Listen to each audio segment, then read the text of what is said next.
Bien, estaba poniendo a grabar la pantalla.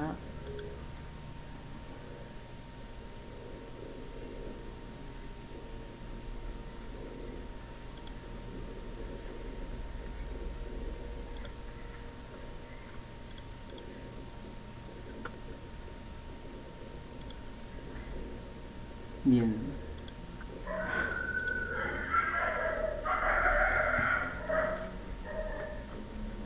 Muy bien, bueno, buenas noches, ¿qué tal?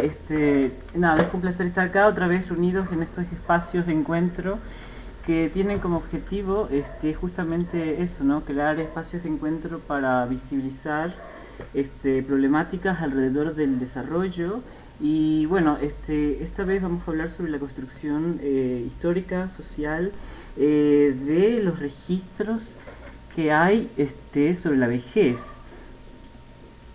Bien, entonces, bueno, eh, vamos a hablar sobre las perspectivas sociales y un recorrido narrativo a través de la historia. Digamos, esta es una mirada para validar emociones. Lo que yo voy a hacer a continuación es dividir, este, digamos, en esta presentación vamos a hablar sobre la construcción social desde una perspectiva filosófica, si se quiere, digamos, de la... Perdón, sí, sí estoy grabando. Una apreciación filosófica sobre el concepto que hay o que ha habido de la vejez a lo largo de la historia. Bien, cuando uno empieza a hablar de vejez o de estos términos, ¿no? Justamente hay bastante resistencia, incluso desde el tema de derecho, que ha movilizado incluso otra terminología, busca incluso eufemismos, ¿no? Ya no se le llama vejez, porque qué incómodo, y han buscado, optado otras medidas para denominar esta etapa generacional como tercera edad, adultos mayores, uh, edes, ed, edad, bueno, se me fue el nombre de cómo Papalia contempla la tercera edad, este, adultez tardía, por ejemplo, ¿no? Hay muchos eufemismos que giran en torno a la vejez justamente por esta negación o de esta construcción del término, de esta necesidad de no querer hablar, ¿verdad? Porque resulta bastante incómodo ya hablar de una etapa que representa o a simples rasgos o simples características fenotípicas representa muchísimas dificultades, ¿no? Hablar de la vejez tiene muchas connotaciones que de primer plano ya son bastante negativas. Se te cae el pelo, empiezas a tener arrugas, los procesos del sistema nervioso se vuelven más lentos, incluso la regeneración celular se vuelve más lenta. Hay muchas connotaciones biológicas y muchas teorías biológicas alrededor de la vejez y mi objetivo no es profundizar más bien eso.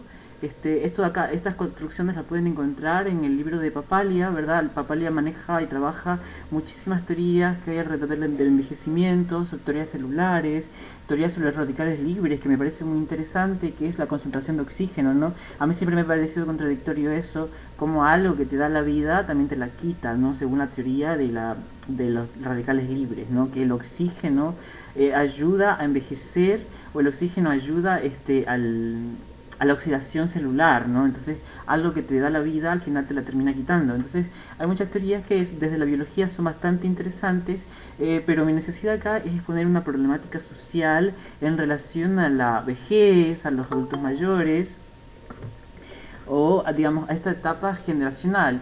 Y muy bien, partimos justamente de esto, ¿no? Que la forma de envejecer depende en gran medida del rol de la persona mayor. Y cuando hablamos de roles, de roles generales, estamos atendiendo a construcciones sociales o a deconstrucciones sociales de una terminología. Eh, por ejemplo, dice Papaya, ¿no? Que en Japón la vejez actualmente representa un símbolo de estatus, ¿no?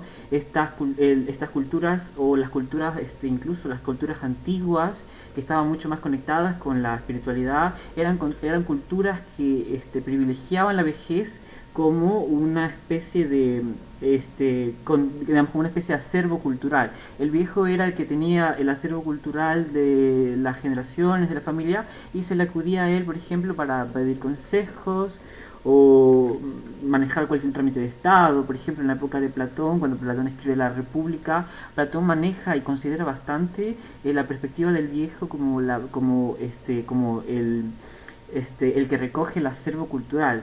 Entonces es interesante, como tiene que ver mucho con el rol social que se le da, y también vamos a ver detalladamente qué está pasando en Occidente y qué pasó de, por ejemplo, tener una contemplación del viejo bastante genial en la filosofía clásica antigua, actualmente que tenemos otra manera de ver la vejez, y hemos arrastrado muchísimas construcciones sociales negativas alrededor de este proceso de este ciclo generacional del viejo.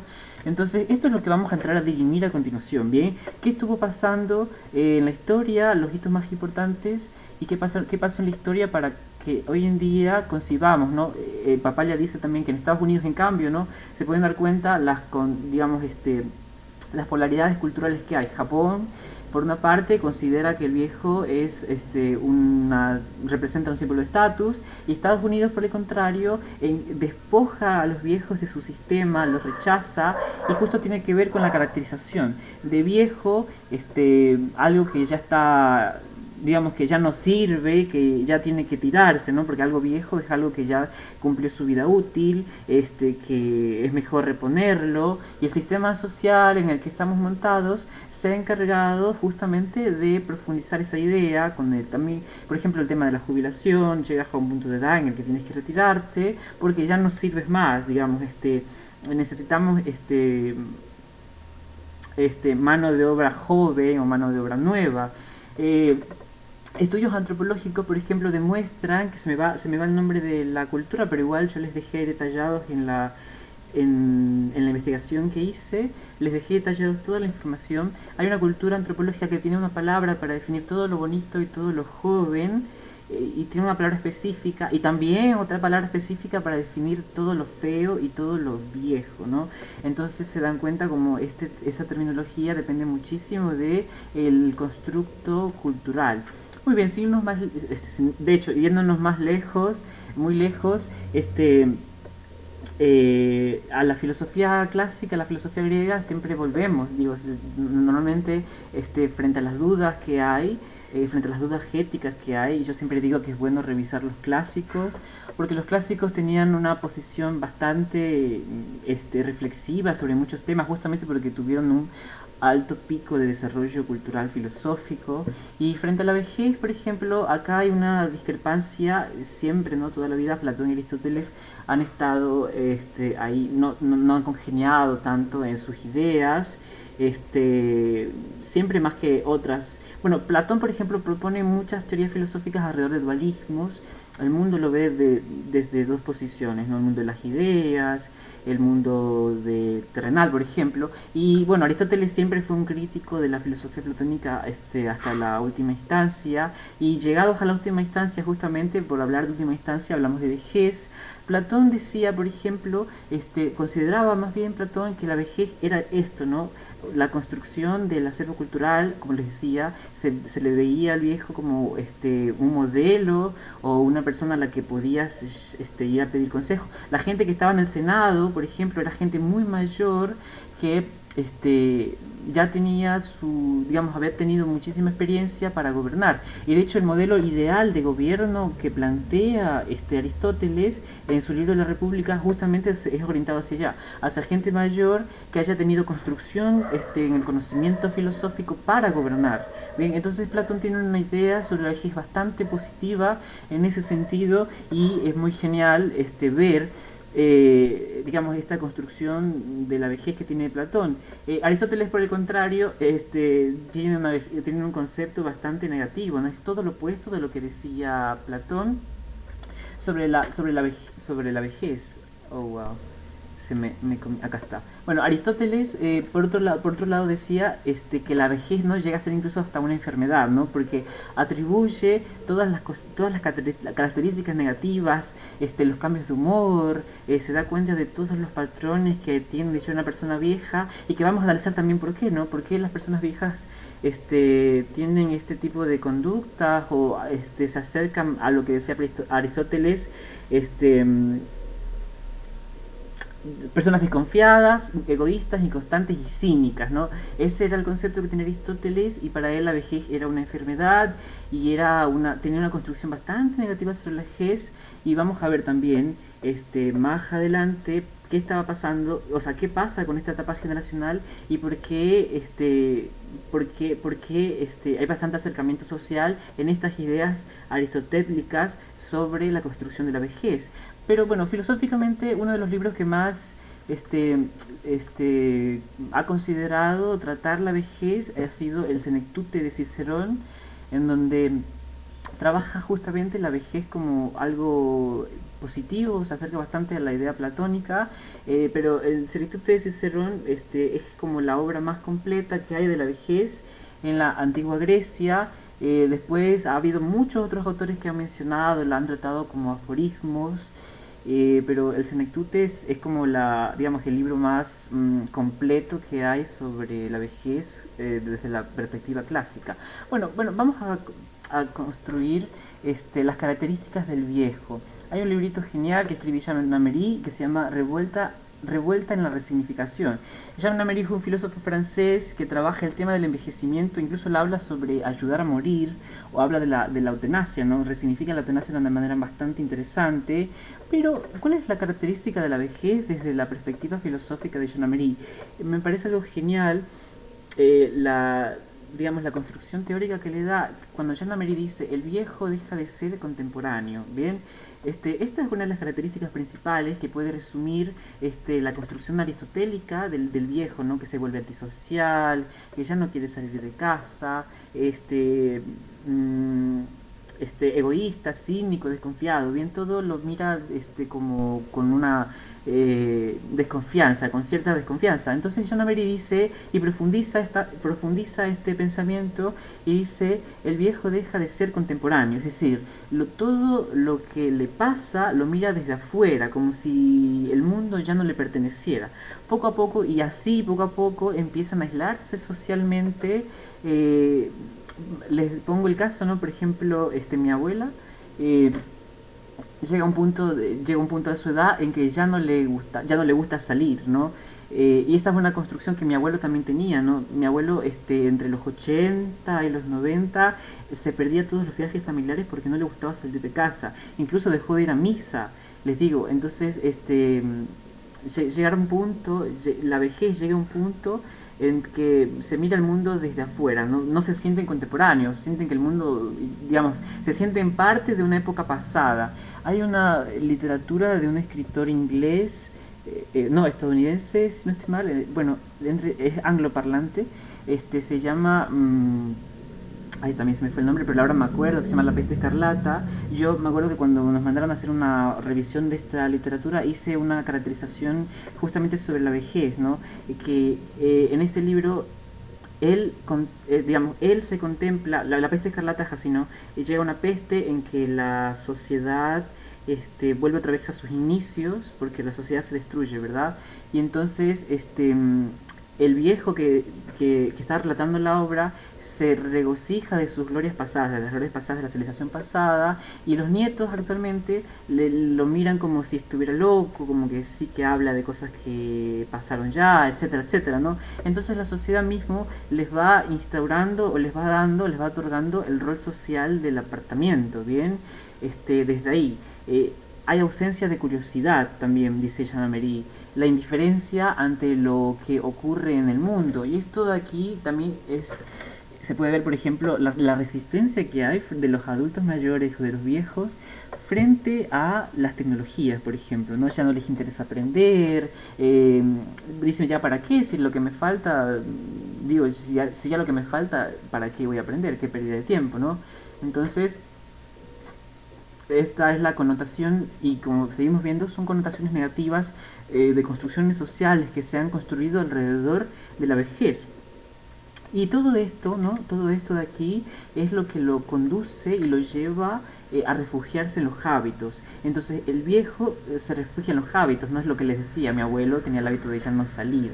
Les da miedo, empiezan a tener miedo, desde una construcción social se les fabrica el miedo, por ejemplo, el miedo de lo no útil, ¿no? A sentirse viejo, sentirse frágil, es sentirse que ya no puedo con mi vida, es esperarme a pensar la muerte, o en palabras del poeta y no, del político y el poeta Chattenberg, decía, la vejez es un naufragio. ¿Se imaginan, no, esta caracterización social? Pensar en la vejez como un naufragio es todo un recorrido histórico, literario, que ha construido y caracterizado a la vejez como un problema social, como como eso, como vejez, como ya no válido, como algo que tiene que ser reemplazado. Y en ese sentido, los hemos orillado a que ellos piensen de esta manera. Hemos orillado a este grupo social a, perdón, hemos orillado a este grupo social a refugiarse en los hábitos. Y Manuel Kant, por ejemplo, me gusta la categoría que trabaja. Victoria Camps actualmente es una filósofa que trabaja en la bioética, temas de la bioética y la ética. Ella trabaja muchísimo el tema de la vejez desde las perspectivas filosóficas. Ella dice, por ejemplo, que Kant, Immanuel Kant, que fue uno de los pensadores sobre digamos, que fue de los pensadores que hizo la tregua entre las corrientes de la modernidad, el racionalismo y el empirismo. Entonces Immanuel Kant propuso una teoría del conocimiento occidental más poderosa que existe en la humanidad. Ay, perdón, creo que ignoré a alguien y no lo admití. Los gajes del oficio. Ah, no, ya está. Bien. Entonces, Tomás de Quince escribe un librito que se llama Los últimos días de Kant, y él dice, ¿no? Como la gente en el barrio, en el pueblo, conocían las rutinas de Kant, y en los últimos años se volvió un hombre muy apegado a sus rutinas y a sus costumbres, que tanto así que la gente, cuando él salía a pasear, la gente le calculaba el horario, la hora, porque dicen que siempre volvía a la misma hora, salía y volvía a la misma hora. Entonces imagínense, estas características que digamos que hemos construido socialmente han hecho que los viejos se orillen al apartamiento social y construyan hábitos, ¿no? Se refugien en sus propios hábitos que no les permiten ver más allá de que el mundo también está hecho para ellos, digamos, para esta etapa generacional que tenemos, digamos, desde la salud mental o de las perspectivas sociales. Hay un trabajo bastante largo que hay que hacer para darle esa vuelta a la resignificación, que es lo que invita Jean Améry, este filósofo francés, que habla sobre perspectivas contemporáneas de la vejez, que está muy bueno. Les invito, si desean profundizar, a leerlo. Y bueno, entonces, ¿sabían que dicen que Immanuel Kant le decían el Tartarín de Königsberg? Porque nunca, que con el puño y la mejilla todo lo llegó a saber, porque él jamás abandonó su pueblo natal, la ciudad de Königsberg en Alemania, jamás lo abandonó, y desde ahí construyó una de las teorías del conocimiento filosófico más potentes que hoy día existen.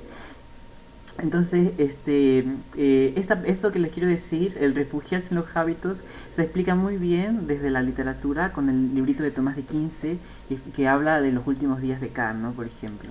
Y bueno, otra de las posturas más importantes que hay alrededor de la vejez es o las propuestas filosóficas que plantea la filosofía alrededor de la vejez, es Simone de Beauvoir. Ella escribe un libro, ya en sus últimas épocas de vida, escribe un libro que justamente se llama así, se llama La vejez. En este libro lo que hace Simone de Beauvoir es caracterizar la vejez.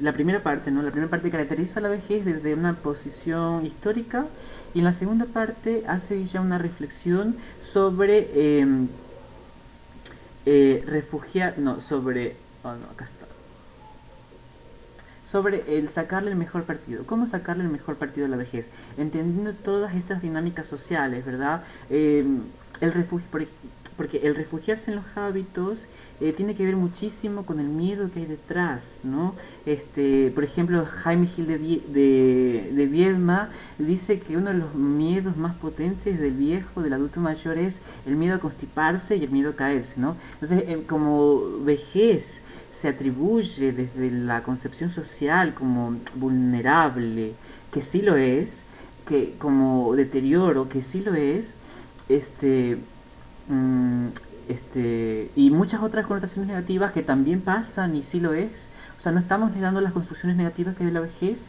lo que estamos pidiendo es que se visibilicen las otras contemplaciones que también existen, ¿no? Ser viejo no solamente es tener una construcción negativa o un declive irreversible de todas las funciones que también pasa, pero necesitamos también esa otra mirada, ¿no? Y Simone de Beauvoir en su libro trabaja una tesis bastante singular, este, con relación al cómo sacarle el mejor partido a la vejez, ¿no? Por ejemplo, ella trabaja a través de muchísimos ejemplos literarios, que este libro es exquisito, también se les recomiendo. Por ejemplo, ella dice como esta frase de Paul Claudel, que me parece buenaza, dice, 80 años, no tengo ojos, no tengo dientes, no tengo aliento, no tengo oídos. Y es sorprendente, a fin de cuentas, cómo uno llega a prescindir de eso, ¿no? Qué genial. Esta frase le da otra resignificación total a la vejez. No, sin dientes, sin brazos, sin oídos, pero aún así puedo prescindir de eso, ¿no? Para ser feliz, ¿no? Simón de Beauvoir propone otras narrativas para construir a la vejez desde ahí, desde cómo sacarle el mejor partido a justamente esta etapa generacional. Por ejemplo, Joseph Renaud, el pintor que pidió en un momento dado, él se queda se le atrofia la mano, en un momento dado él pide que le aten un pincel a la mano para seguir pintando, ¿no? Entonces imagínense cómo en vez de echarse al abandono y empezar a decir, ¿no? Bueno, ya perdí la mano, no me, ¿qué más me toca? ¿No? Empezar a martirizarse, ¿no? Por esta discapacidad.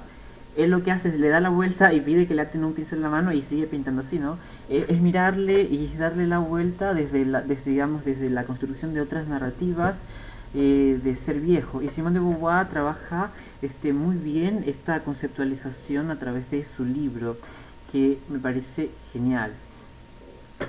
Y bueno, otra de las filósofas, esta es una científica filósofa que tiene un libro que se llama El aje en la manga, que se llama Rita Levi Montalcini.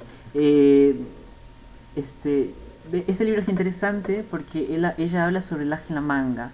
Ella, en este libro, su tesis primordial es justamente darle otro significado o reconstruir otro significado a la vejez, ¿no? Que frente a la vejez tenemos que tener un as bajo la manga para poder enfrentarla, ¿no? Es ayudar a tener una vejez más sana, una vejez más saludable o en todo caso una vejez más significativa. Entonces, Rita Levi Montalcini en este libro ella le contesta, siento yo que esto es como un duelo literario, porque en este libro le contesta a un filósofo que se llama Bobbio es el apellido, el nombre se me fue. Bobbio saca un libro que se llama también De Senectute, que es como una réplica del de Cicerón, pero él en cambio lo que hace es dar todas las construcciones negativas sobre la vejez que se le ocurren. Él dice que se siente devastado, ¿no? Llega a un punto en la vejez en el que ya se mira y mira su pasado desde un punto de vista y empieza a decir, ¿no? Quizá me faltaron hacer más cosas. Empieza a replantearse su pasado y lo mira desde un punto de vista negativo, ¿no? Yo sé, y dice que la vejez es la vejez es una construcción bastante limitante, ¿no? Entonces Bobbio trabaja esta construcción negativa de la vejez con ese tratado bellísimo que también se llama De Senectute, haciendo referencias al libro de Cicerón. Y Rita Levi Montalcini lo que hace es como contestarle y decirle que a diferencia de lo que piensa Bobbio, ella propone otro nuevo modelo, ¿no? De tener un as bajo la manga para estar preparado frente a la vejez, eh, para estar preparado frente a la vejez es justamente tener hábitos que ayuden a construir, ¿no? Hábitos que ayuden a construir esta etapa como una etapa de construcción y una etapa validante. Ella incluso en este libro habla que mirar incluso hacia las narrativas pasadas no es tan necesario, porque como ella está contraponiéndole a Bobbio, ella habla de que no es necesario mirar las narrativas pasadas, sino que más bien empezar a pensar cómo puedo tener los últimos mejores años y prepararme para la muerte, ¿no? Es ese gelás bajo la manga que propone ella en este libro. Luego yo hago digamos, yo hago una crítica respecto a lo que proponen estos dos autores y trabajo, por ejemplo, desarrollo un tema de investigación alrededor de la narrativa y la importancia de resignificar los ciclos pasados como una necesidad para validar las emociones, que eso es lo que les voy a contar en la próxima, digamos, no en la próxima, sino que el próximo mes, cuando volvamos a encontrarnos en los ciclos de la vejez.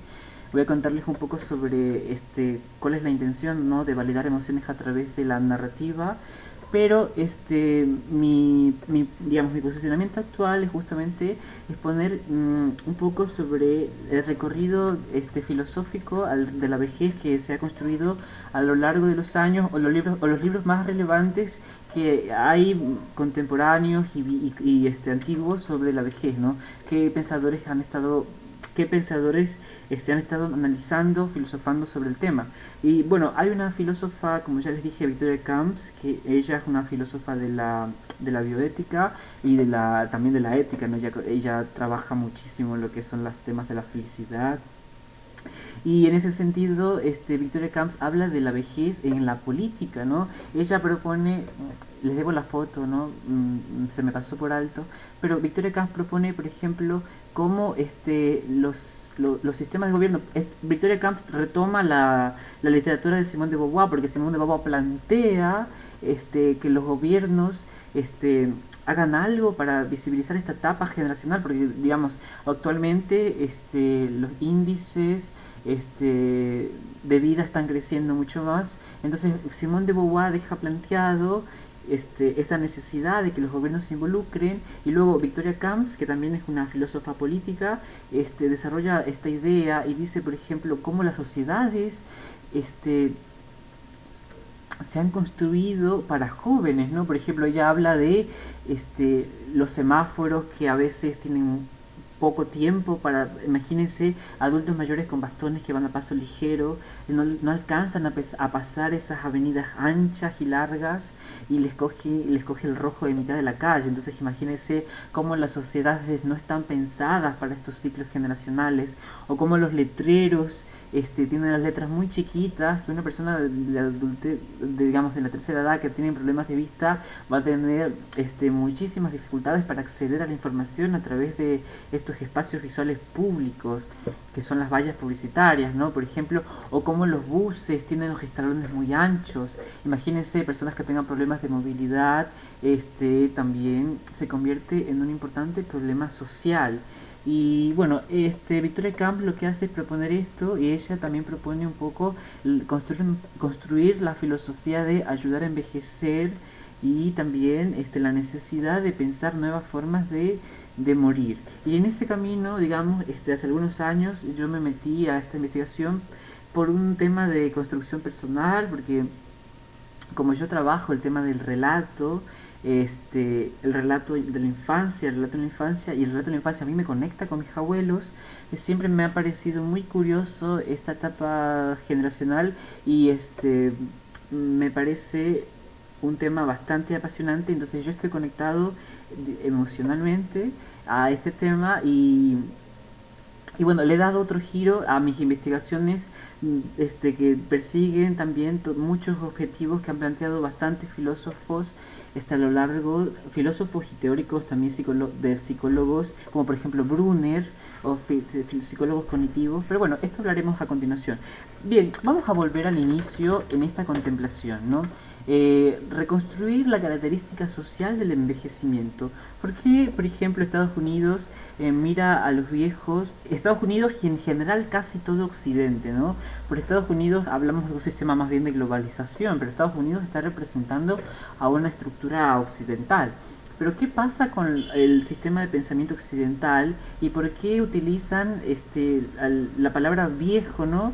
como una forma peyorativa para acercarse a esta etapa generacional y contemplar la vejez como una etapa descartable, ¿no? Ya está viejo, se reemplaza, ya está viejo, tiene que jubilarse, ya está viejo, ya no sirve, ya está viejo, que espere la muerte, ¿no? Entonces, ¿qué pasó a lo largo de la historia? Porque incluso nosotros venimos de una conquista española que nos impuso la religión católica, pero incluso hubo un tiempo, ¿no? Hay unos registros bíblicos que contemplan al viejo también como fuente, les decía, ¿no? Como fuente de conocimiento. Lo que pasa es que siempre ha sido interesante cómo las corrientes filosóficas o las sociedades, más bien las sociedades que han estado más cerca al camino de la espiritualidad, como los griegos, los primeros religiosos cristianos, los romanos, todas estas culturas, los egipcios, todas estas y también obviamente la cultura asiática, ¿no? Los viejos, además las estructuras de castas que tienen las religiones hinduistas y las religiones japonesas construyen una relación de respeto frente a la figura de autoridad. Entonces el viejo representa para ellos un símbolo de estatus, ¿no? Entonces, ¿qué pasó en Occidente? Porque como les decía, en los registros bíblicos cristianos también al viejo se le contemplaba como fuente de conocimiento. ¿Y qué pasó? ¿Qué pasó en la historia de Occidente para que pasáramos de esa construcción positiva de la vejez hacia una construcción casi negativa y casi insultante, digamos? Entonces es necesario apreciar un sistema cultural que surge en Occidente en el siglo XIX, que es una corriente de pensamiento que se llama el utilitarismo. Y el utilitarismo se resume, a mí me encanta esta frase que la dice el que escribe el retrato de Dorian Gray, se me va el nombre, si alguien lo recuerda.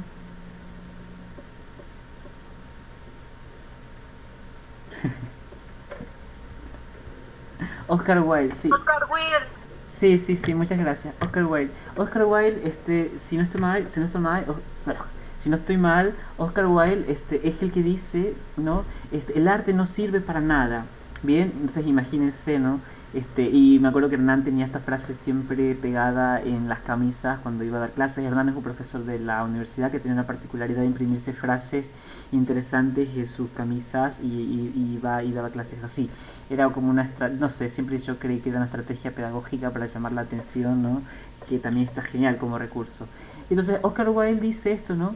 El arte no sirve para nada, pero es como una manifestación o como una protesta frente al utilitarismo. El utilitarismo es una corriente de Occidente que surge en el siglo XIX justamente con la revolución, perdón, con la revolución industrial, la filosofía marxista o la filosofía histórica social de Marx recoge todas estas dinámicas sociales en el que el objetivo de las personas estaba ligada a la producción. Bien, entre más gente producía, funcionaba mejor el sistema capitalista, que en ese tiempo no era capitalismo, sino que funcionaba mejor el sistema de producción, ¿verdad?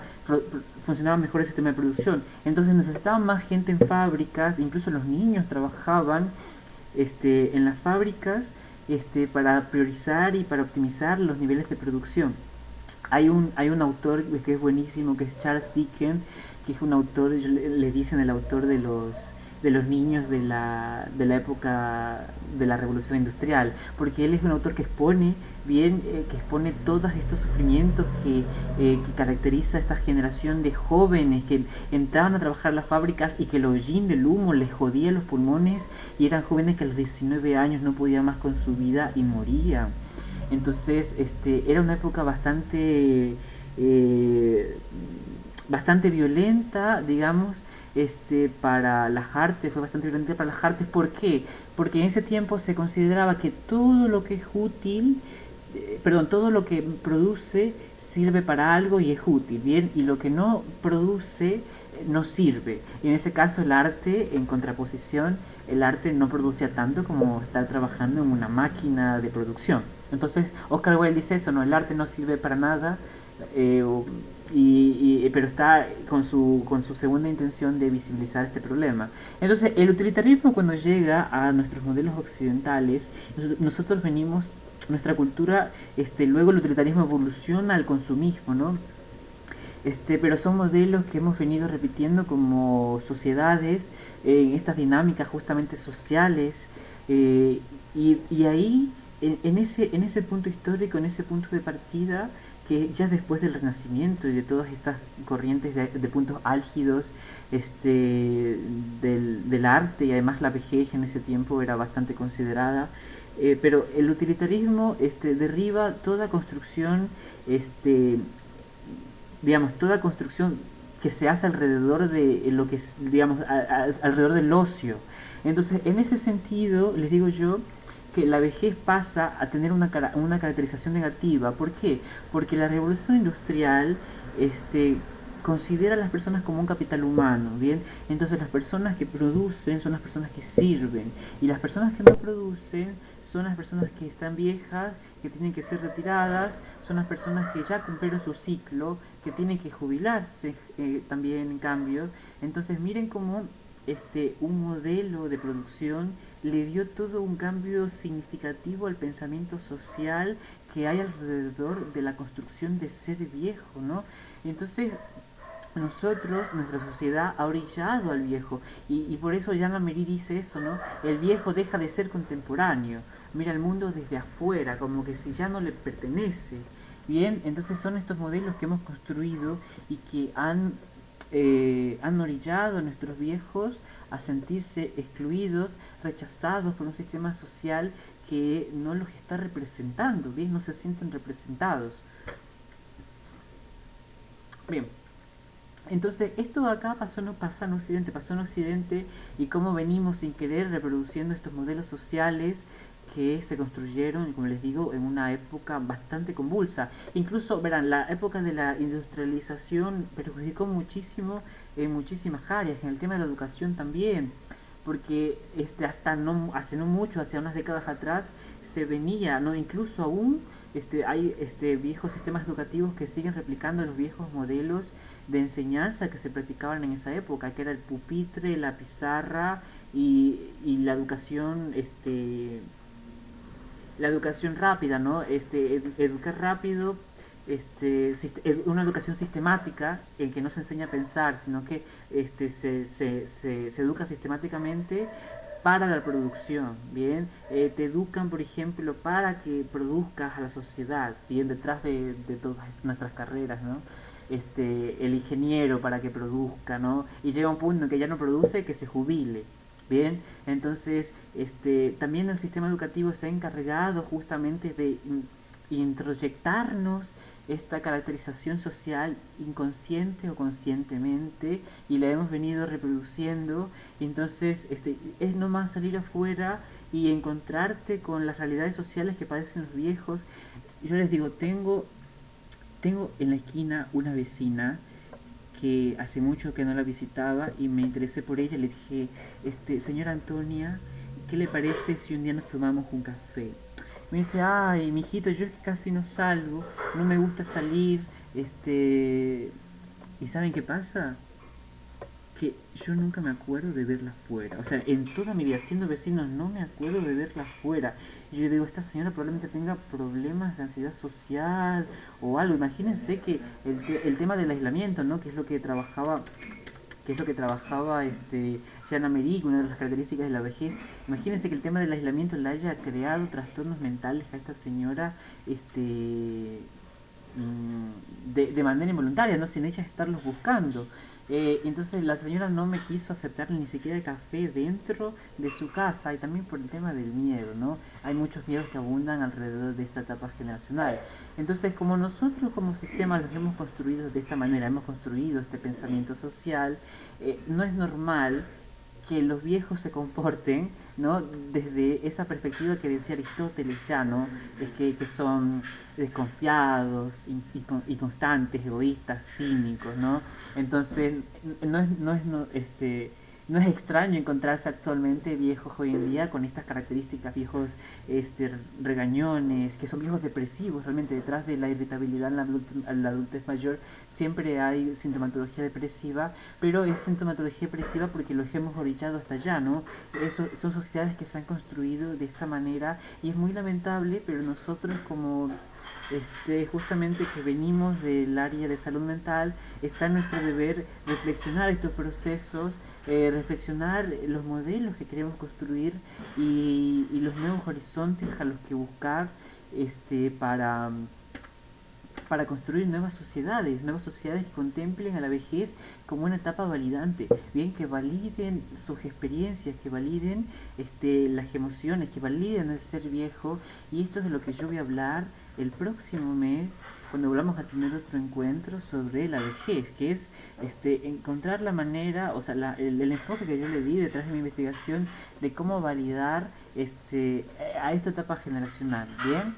Entonces, bueno, hasta aquí termina mi presentación de la construcción social histórica a través de algunos autores relevantes, citas literarias, algunas también por ahí revisamos algunos, por ejemplo, les decía de Joseph Renaud, que a un punto en la vejez no pudo utilizar más la mano, obligó a que le amarraran un pincel en la mano para seguir pintando, ¿no? Por ejemplo. Entonces, hasta acá llega mi propuesta teórica. Estoy atento a sus preguntas o, bueno, en todo caso, comentarios, ¿no? Está bien también que opinen sobre el tema, qué les parece, cuáles también, si ustedes tienen investigaciones sobre esto, o de casualidad, si en algún momento ustedes han pensado una problemática parecida a la que yo les planteo alrededor del tema de la vejez. Y bueno, para eso estamos realmente, ¿no? Para compartir. Tenemos los últimos 8 minutos, ¿no? Para construir conocimientos y entablar un puente eh, a través del lenguaje. ¿Cómo detengo esto? Ay, estoy anciano. Y miren cómo hago el chiste, ¿no? Estoy anciano, no sé hacerlo, ¿no? Qué fuerte. Bueno, ahora sí. Bien, preguntas, dudas, comentarios. Muy bien, por supuesto, el micrófono. Ah, por ahí está, no lo había leído. Desde tu propia perspectiva narrativa, ¿cómo conceptúas a la vejez? ¡Ah! Wow, muy buena pregunta. Es una pregunta bastante subjetiva. Eh, Bien, yo siempre. mm, a mí me encanta conceptualizar la vejez desde muchos ámbitos, ¿no? O sea, siempre, cada vez que me preguntan para mí qué es la vejez, siempre digo, ¿no? Sí es cierto que la vejez tiene sus etapas de deterioro, de declives, pero no solo es eso, ¿no? Y también tiene que ver también con toda mi construcción literaria que he tenido.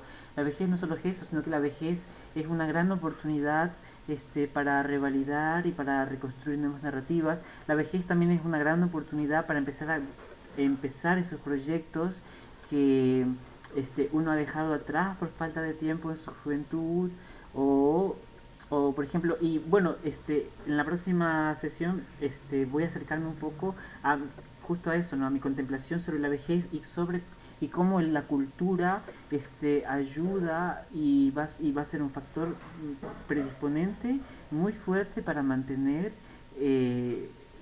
digamos, para revalidar la vejez. Entonces, para mí la vejez, te digo así en términos más cortos, para mí la vejez es una oportunidad para revalidar y para resignificar.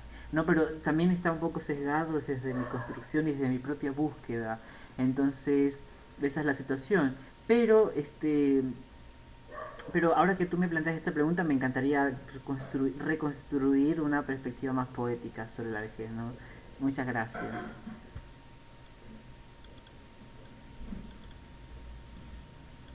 Bien, ¿alguna otra pregunta o comentario? Pueden prender sus cámaras, nos hacemos una foto, yo qué sé. Hola Jorge, ¿cómo estás? ¿Qué tal, Ignacio? ¿Cómo te va? Verás, hace un rato mencionabas el rol que cumplen las personas que están atravesando esta etapa. Bueno, para mí no. Como tú mencionaste, pues es muy subjetivo el concepto que tenemos de la vejez de un adulto mayor y para mí, pues, puede que suene un poco frío, pero para mí es una etapa, al igual que lo es la adolescencia, la niñez, una etapa más. El adulto mayor, si nos ponemos en la perspectiva histórica, cultural, antes tenía un rol muy importante en el hogar. Era la persona a la cual se acudía cuando se necesitaba una respuesta, era la matriz de la experiencia. Por ejemplo, aquí todos pues ya tenemos nuestra edad, ¿no? Pero hemos convivido a generaciones anteriores con los abuelos y por lo general era como que si tú querías saber algo, lo consultabas con tu papá y si tu papá pues no sabía, tenías que ir con el gran patriarca que vendría a ser tu abuelo, tu abuela y era como que era una fuente de sabiduría. Actualmente no siento que un adulto mayor tenga ese mismo rol. Lamentablemente, pues, no sé si lamentablemente, porque por un lado avanzamos y por el otro lado vamos perdiendo, porque actualmente contamos con toda la mano. Ahora dame un segundo, que estoy.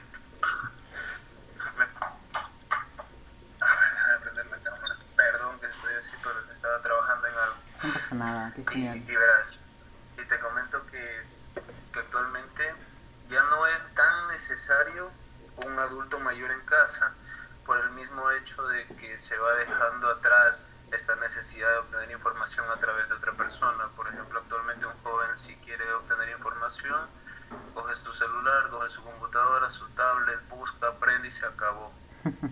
Entonces, ¿qué está pasando? Que va quedando obsoleta esta fuente de información que antes para nosotros era primordial, era necesario. Tú no sabías a tu abuelo, a tu abuela y lo aprendías. Y actualmente no es así.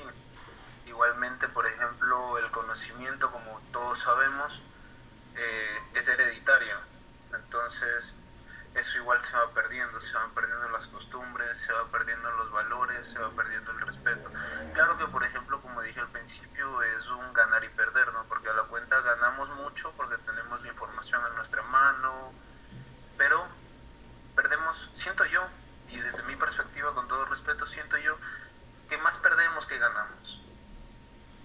Porque, por ejemplo, obviamente que sí, la información y los roles van cambiando y todo va cambiando, pero siento que no va a haber nada como la experiencia que te brinda una persona que ya se ha caído y te dice, bueno, por ahí no pases que por ahí te vas a caer.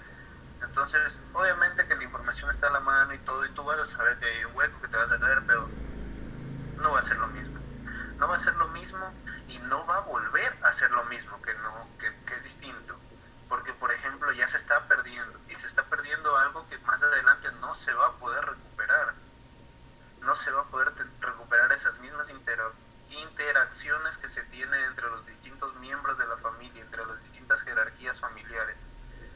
Entonces, lamentablemente, pues todo va evolucionando y lamentablemente pues el rol que cumple un adulto mayor se va perdiendo en la sociedad. Muy triste, realmente para mí es algo muy triste porque como tú también mencionaste, uno a veces coge apego a ciertos temas y yo realmente pues ya no cuento con mis abuelos, pero en algún momento fueron una gran fuente de información y evolución en mi vida como persona. Ujú. Esa es mi opinión. Muchas gracias, Jorge. Y retomo un poco lo que tú dices. Sí que es cierto, ¿no? Y tiene que ver todo con toda la construcción social que digamos, que hemos construido como sociedad. Digo hemos porque a pesar de que no hemos sido parte de todo el problema que ya viene de muchos años atrás, pero también sin querer a lo mejor también somos reproductores quizá un poco de justamente este mismo sistema, ¿no? Como yo, por ejemplo, hace rato me reí, hice un chiste un poco edadcista sobre el tema. Oye, ¿sabes lo que hizo la pandemia? La pandemia que fueron connotaciones negativas, pero entre ellas también hubo, por ejemplo, el rescate y el privilegio que era tener un adulto mayor pensionista en casa, que muchas veces salvó este, a familias enteras justamente de padecer estas necesidades durante esta época en la que la gente no podía salir a trabajar. Entonces, mucha gente empezó, o sea, más que todo desde las prácticas sociales, se empezó a reflexionar otra vez sobre la importancia que del adulto mayor en casa, justamente para la épocas de crisis, ¿no? Eh, Aún así, el rol del viejo, como tú dices, ¿no? Y sí que es cierto y se ha demostrado, y hay muchísimas investigaciones que demuestran que sí ha habido un cambio y hay hitos en la historia en donde se percibe bastante el cambio y nuestro deber, digo yo, ¿no? Porque al final una investigación que siempre necesita proponer una problemática, también elegir un poco más allá, ¿no? También proponer un poco alternativas de solución para reconstruir nuevos modelos narrativos en relación al rol del adulto mayor. Bien, entonces, y eso, hay definiciones variopintas sobre el concepto de ser viejo desde muchos enfoques también, ¿no? Eh, Al final uno se queda con la que es más apropiada. Por ejemplo, podríamos decir que ser viejo es el declive de todas las funciones, que sí es cierto, ¿no? Pero me estoy quedando con la construcción negativa de la vejez. Entonces, pues tú, como decías vos, ¿no? Es subjetivo, al final cada quien elige el enfoque con el que más se sienta cómodo y al final, digo yo, empáticamente que sea validante, ¿no? Más validante. O al menos es mi propuesta, este, desde las prácticas narrativas o desde o sea, desde la psicología en general, ¿no? Que se propone validar siempre las etapas, ¿no? Validar las experiencias. Nada, gracias Jorge. David, ¿tú querías hablar? Yo tengo una observación, una crítica y una sugerencia. Vale, muchas gracias. Una observación que me he dado cuenta es que ahorita estaba haciendo una vez un anteproyecto sobre algo de Rocafuerte y el proyecto trataba sobre compartiendo mis experiencias y saberes. Ujú. ¿Qué es eso? Era un proyecto en el que la Junta, el municipio estaba haciendo centros recreativos para los adultos mayores diversificados en todo lo que es Rocafuerte. Ajá. Y sí, creo que eran como, no me acuerdo bien las cifras, eran 20.000 adultos mayores, pero no podían tener para cada uno. Y había para diferentes comunidades. Y no sé si el municipio de Puerto Rico lo está haciendo, pero la candidata que yo estoy apoyando está facilitando está proponiendo lo que son los ecos, que son sitios en los que no solamente va a ser espacios para los emprendedores, sino también para que los adultos mayores puedan reunirse. También quiere que hayan sitios así en las parroquias para que se reúnan, preferiblemente cerca de la casa parroquial. ¿Y a dónde quiero llegar con esto? Que estoy notando que los adultos mayores ya están volviendo a tener identidad, volviendo a tener un poco más de repercusión en la sociedad, pero no por una voluntad política de la mayoría, sino por deducciones científicas, por deducciones de especialistas. Pero a generar crítica, Ujú. que estamos dejándole mucho papel a los políticos, estamos dejando que la gente especialista lo haga de una forma solitaria, sin adentrarnos como se debe. Yo le decía a algunos colegas, a unos amigos, que de qué sirve que los políticos hagan política si la verdadera política debe ser hecha por los participantes políticos, o sea, la persona común, la El persona que pueblo. conoce directamente el problema. Así que no esperemos que haya buena política si no hay, si los participantes en la política que somos nosotros estén ahí. No esperemos que haya una buena integración de los adultos mayores en los espacios destinados para ellos si nosotros no estamos participando activamente. Y aquí viene la sugerencia, aquí ya pueden haber diferentes sugerencias, como decías tú, tratar al adulto mayor desde diferentes enfoques, o tratar de hacer el cambio, como decía Gandhi, ser el cambio que quieres ver en el mundo. Trata de no hacerlo de una manera especialista, sino trata de conversar con el adulto mayor que está ahí abandonado, que necesita que alguien hable con él, que compartan, como tú decías, hay gente que es muy irritable, pero es porque está tolerando un malestar, independientemente de cuál sea. Eh, y eso, traté de separarlo. Ahora, ¿qué me decías? Ah, sí, esto del utilitarismo, que el valor de una persona se mide en base a lo que puede producir. Y es que eso se debe bastante a la forma en la que se está fracturando la sociedad. Está avanzando, obviamente está avanzando, están dejándose cosas atrás, pero el cambio que está ocurriendo ahora es tan rápido, es tan acelerado, que no da tiempo a discernir correctamente qué cosas se deben dejar atrás y qué cosas deben permanecer. Ujú. Digo, en antaño los adultos mayores eran símbolos de sabiduría. ¿Qué pasa ahora? Ahora son símbolos de retroceso, símbolos de antigüedades que no tienen nada que dar. Y eso está mal. Eso está mal porque en contacto con la tecnología actual estamos chocando demasiadas cosas, siendo que no estamos comprendiendo, estamos comparando sin comprender en verdad la diferencia. Yo a veces dialogo con los adultos mayores y trato de ver que hay algo bueno en ello. Yo sé que son de una época distinta, pero algo bueno se puede rescatar siempre. Ujú. Y siento que al degradarlos a siempre antigüedades que sin valor, estamos haciéndole daño mismo a la sociedad, porque estamos perdiendo, como decía aquí, no sé si Jorge, creo que Jorge lo mencionó, esto de los valores y lo que es el respeto hacia la figura de autoridad, que no debería ser por Ujú. temor, sino por respeto, tener esto de hacerle caso a un adulto mayor. Eh, Pienso que con la tecnología actual el ser humano ha perdido, la sociedad como tal ha perdido esa unión que la caracterizaba antes. Y aquí voy a hablar un poco más de política. Dialogaba que con esto de la globalización muchos de nosotros nos hemos identificado con un subgrupo. Pero ¿qué pasa con estos subgrupos? Que a solamente ser subgrupos defendemos los derechos de un subgrupo y no participamos activamente con los otros grupos cuando tienen que exigir sus derechos. ¿Y qué pasa esto? Que no se logran los verdaderos cambios. Cuando pasó esto de las marchas indígenas, ¿por qué cree que pudo cambiarse las cosas? Porque los indígenas tenían un gran espíritu de unión, una gran voluntad de trabajar los unos por los otros, pero es porque era una gran mayoría que compartía esa tradición. Ahora ya no la hay. Un grupo a veces no mueve las cosas, se necesita una masa inmensa de personas, Claro. pero si desde la familia, desde el adulto mayor al que teníamos respeto, ya no hay eso, se va perdiendo, no se hacen los verdaderos cambios. Incluso ahora somos un grupo pequeño, Ujú. tenemos diferencias, eso sí, pero estamos conscientes de que queremos cambiar las cosas. Y aquí es cuando digo que el cambio empieza por uno mismo, y aquí es un mensaje de reflexión. Disculpen si me he tirado un poco de más, ya estoy hostigando a la gente. Tranquilo.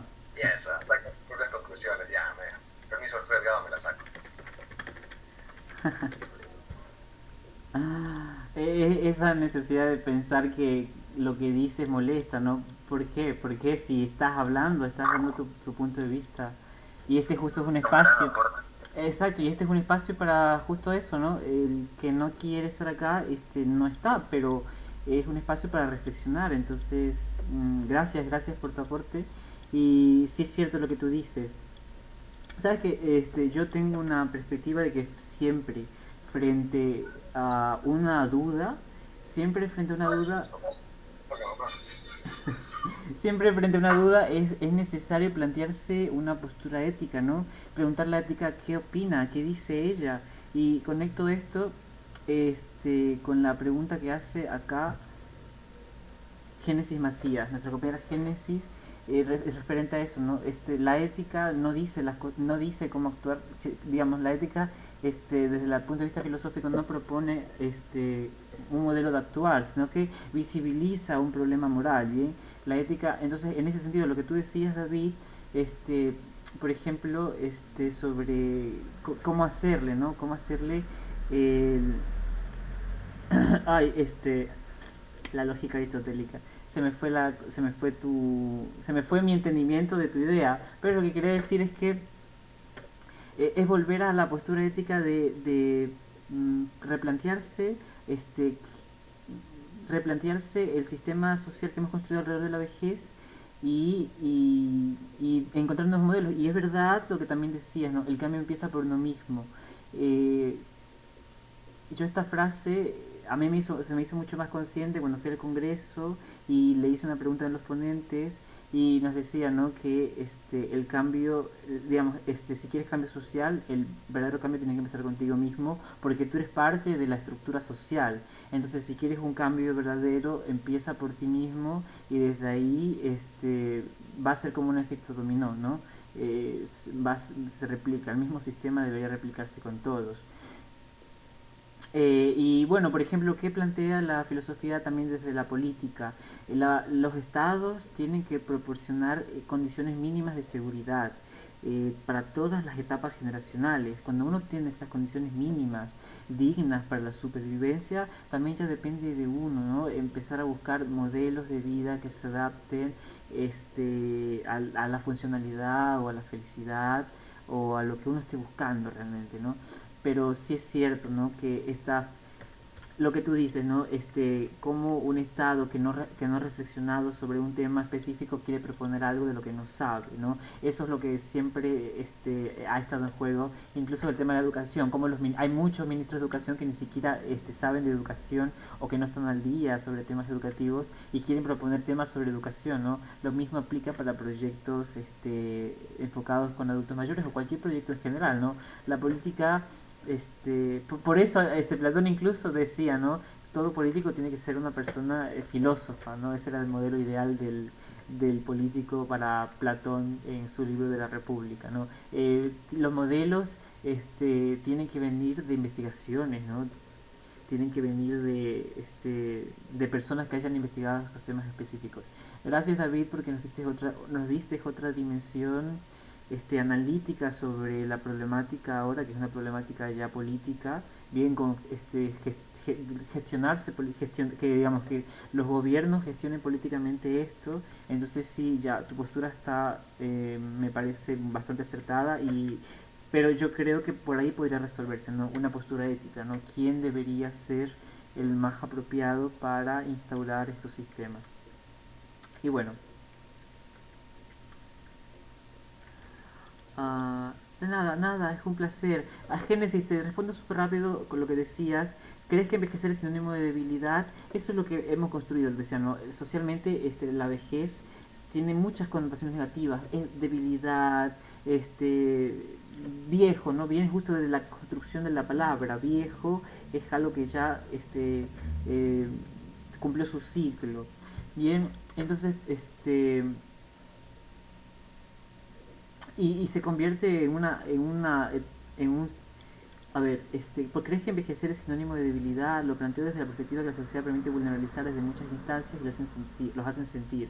Sí, que ya no pueden hacer las cosas porque ya no pueden hacer. Sí, es justo este pensamiento. De hecho, sabes que te quería compartir una experiencia que pasa con mi abuela, que ella, cuando se fue a vivir a la casa de las hijas la querían tratar como una reina y no querían dejar que ella hiciera las cosas y mi abuela empezó a atrofiarse cognitivamente porque dejó de hacer las cosas a las que estaba acostumbradas. Estas cosas que la mantenían sus procesos cognitivos intactos o los mantenían funcionando, una vez que le retiraron los oficios que ella hacía, ella empezó a deteriorarse cognitivamente y entró en un proceso de Alzheimer este, en el que todavía está. Entonces te digo, mira cómo esta mirada también no está favoreciendo la salud de nuestros ancianos, ¿no? El pensar que no pueden hacer nada, el pensar que ya no tienen que hacer las cosas, es una mirada que no ayuda a construir. De hecho, una propuesta que tiene que ver con una vejez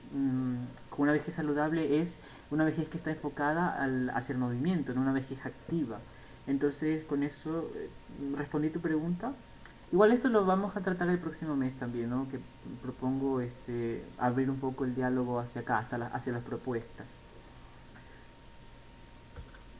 Bien, Jorge, vos querías hablar, creo que levantaste la mano.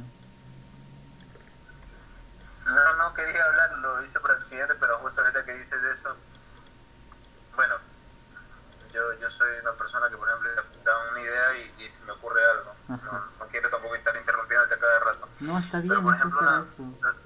tú que hablas de propuestas, ¿sabes? Me hizo acordar de la universidad. Y por lo general, no sé, pues como estudiantes de psicología clínica o psicología estudiantil o la psicología que hayan estudiado o estén estudiando, eh, por lo general siempre por ahí en cierto semestre hay una materia o hay un punto en el que tú tienes que ir a convivir en un asilo. No sé si les ha tocado o les ha pasado.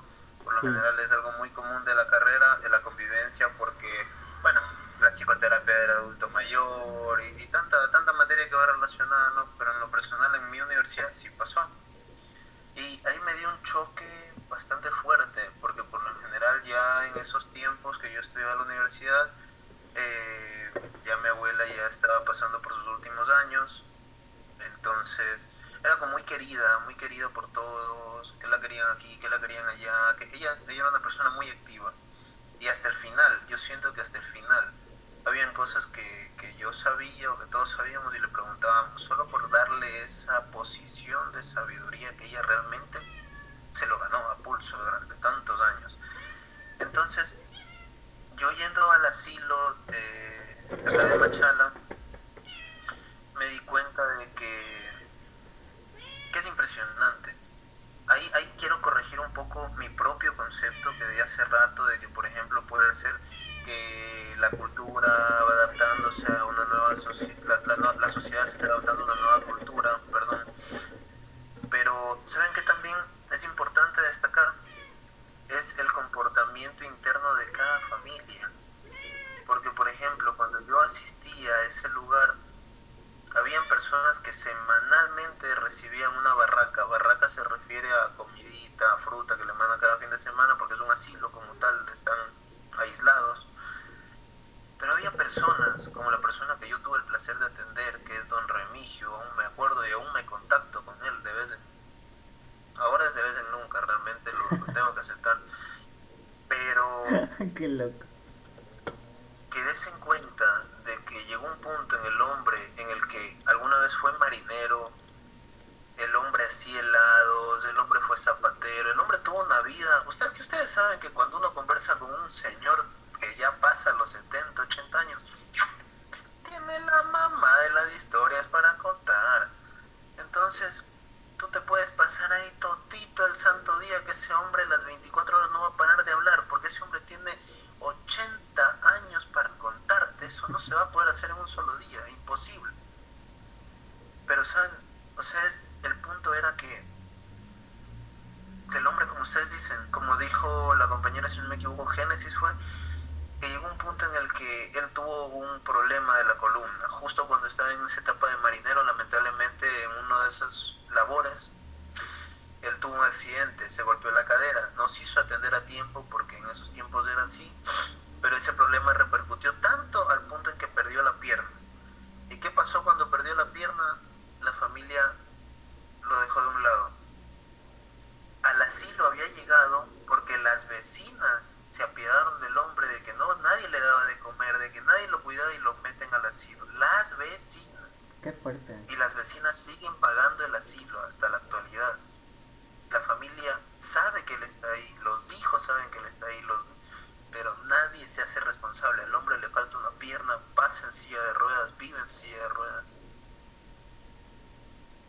Y entonces vamos al punto de que realmente, y ese hombre viene de la época en la que un abuelo era alguien muy importante en la casa, pero simplemente el mismo hecho de ya no tener una utilidad, ya no poseer ni siquiera la movilidad completa, realmente pues pasó al aislamiento.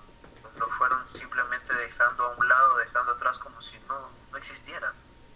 Y qué triste es ver estas historias.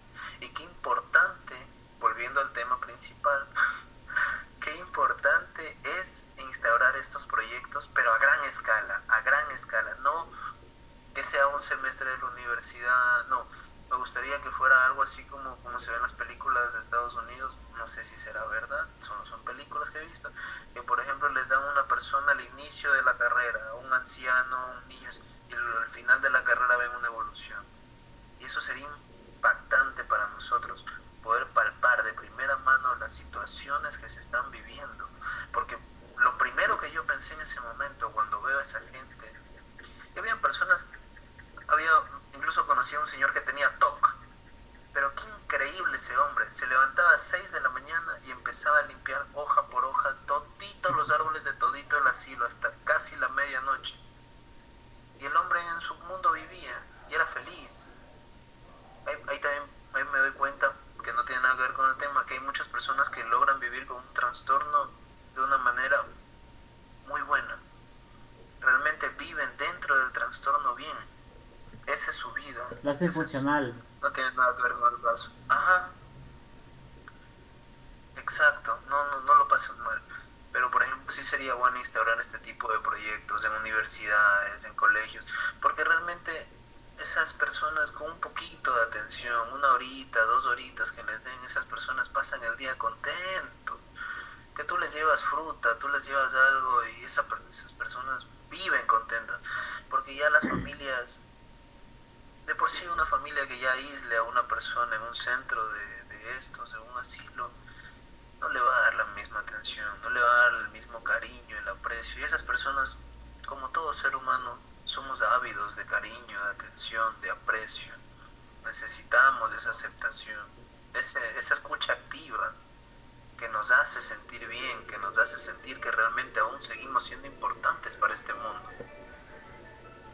Ese sería un gran proyecto a mi parecer.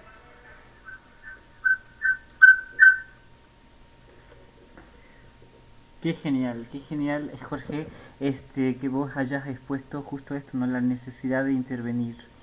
Y gracias que lo hiciste con un modelo casi narrativo, porque nos contaste una historia, ¿no? Y qué placer acceder hasta tu propia experiencia a través de esta historia, ¿no? Que le recuerdas tan bien a este sujeto que en algún momento supongo que si le recuerdas tanto es porque te habrá atravesado, ¿no? Con sus propias historias personales y sus propias narrativas de vida. Y traes justo eso, traes ese modelo de contar y nos contaste parte de él, ¿no? Y ahora ya seguramente esto será inolvidable y probablemente vivirá para siempre hasta que muramos nosotros, este sujeto.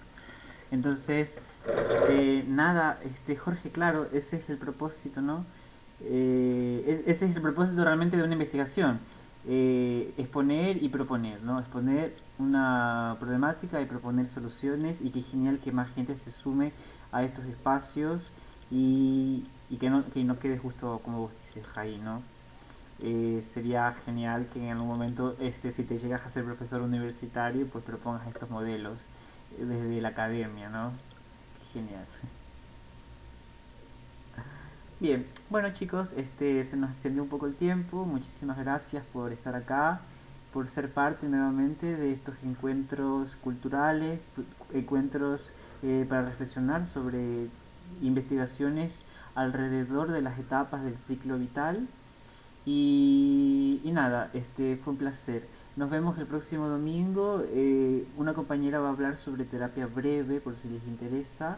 Ella ha desarrollado un amplio bagaje de investigación alrededor de este modelo y nos va a compartir su experiencia. Entonces nos vemos el próximo domingo desde ahí, ¿no? Desde la necesidad, justamente como vos decías, Jorge, de aproximación, de contarnos, ¿no? Qué bacán y qué rico es. Bueno, nada, hasta la próxima. Un placer. Nos vemos. Buenas noches con todos.